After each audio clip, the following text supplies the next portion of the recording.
Morning students, कल हमने अध्ययन किया था, विसरण दाब न्यूनता का अध्ययन किया था। और विसरण दाब न्यूनता क्या होती है आप सभी जानते हैं। कोशिका में जल की जो मांग होती है उसी को हम विसरण दाब न्यूनता कहते हैं। और विसरण डीपीडी, इसको शॉर्ट में क्या कहा जाता है, डीपीडी।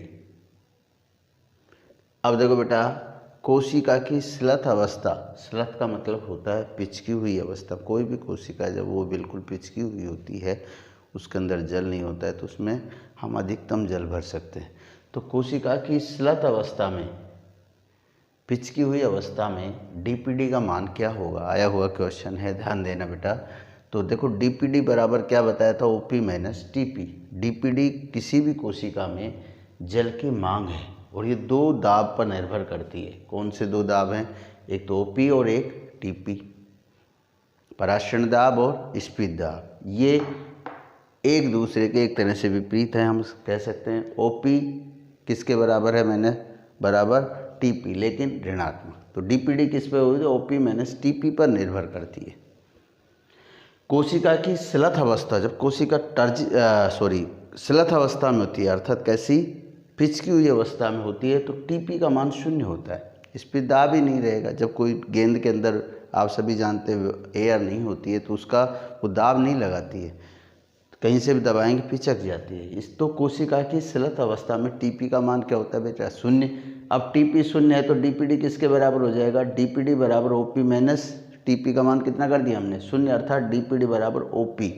इसलिए स्लथ अवस्था में जल की मांग क्या होती है बेटा, सर्वाधिक होती है। जब कोई पात्र खाली है तो इसका मतलब उसमें जल अधिकतम भरा जा सकता है।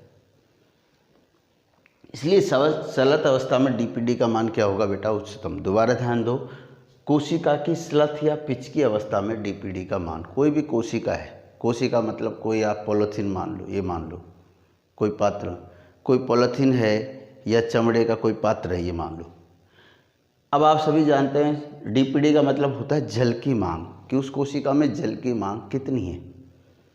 अब देखो बेटा, डीपीडी बराबर क्या होता है, ओपी माइनस टीपी। डीपीडी बराबर क्या है, ओपी माइनस टीपी।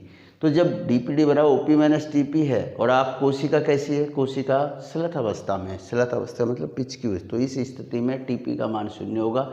इसलिए डीपीडी ओपी के बराबर हो जाए, तो डीपीडी बराबर ओपी।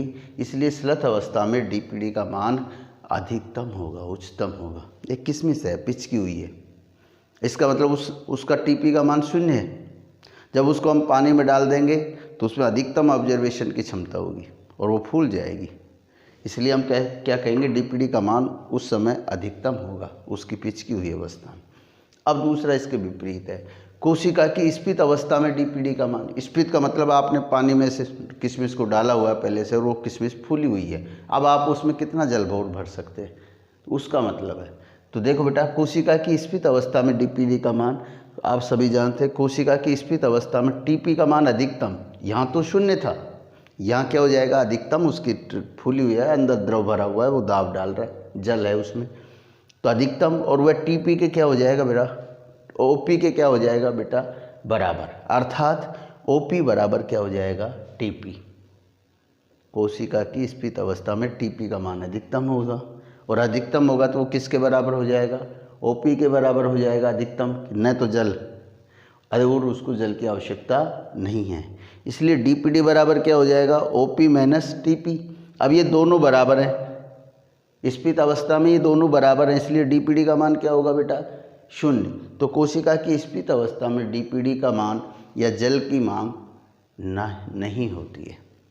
तो ये था डीपीडी के दो मान जो हम निकाल सकते हैं, दोनों ही बोर्ड एग्जाम में पूछे गए हैं। इसके अतिरिक्त अगला टॉपिक आता है जल विभव। क्या आता है बेटा, जल विभव, इम्पोर्टेंट टॉपिक है जिसको हम कल करेंगे, केवल शुरुआत करेंगे आज।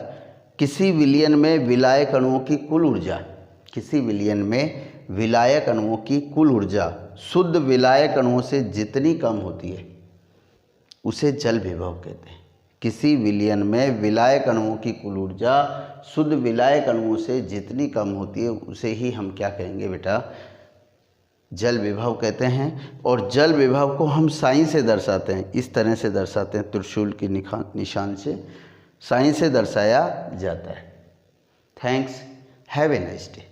बेटा एक चीज़ ध्यान रखना, अभी नए ऐप पर आपके ये वीडियो और होमवर्क हम भेज रहे हैं आपके पास, तो कोई समस्या हो तो आप डायरेक्ट अपने नंबर से मुझे मैसेज कर सकते हैं। मैं आपको जो भी पेज नहीं पहुंचेगा मैं उसको पहुंचा दूंगा। ठीक है, थैंक्स।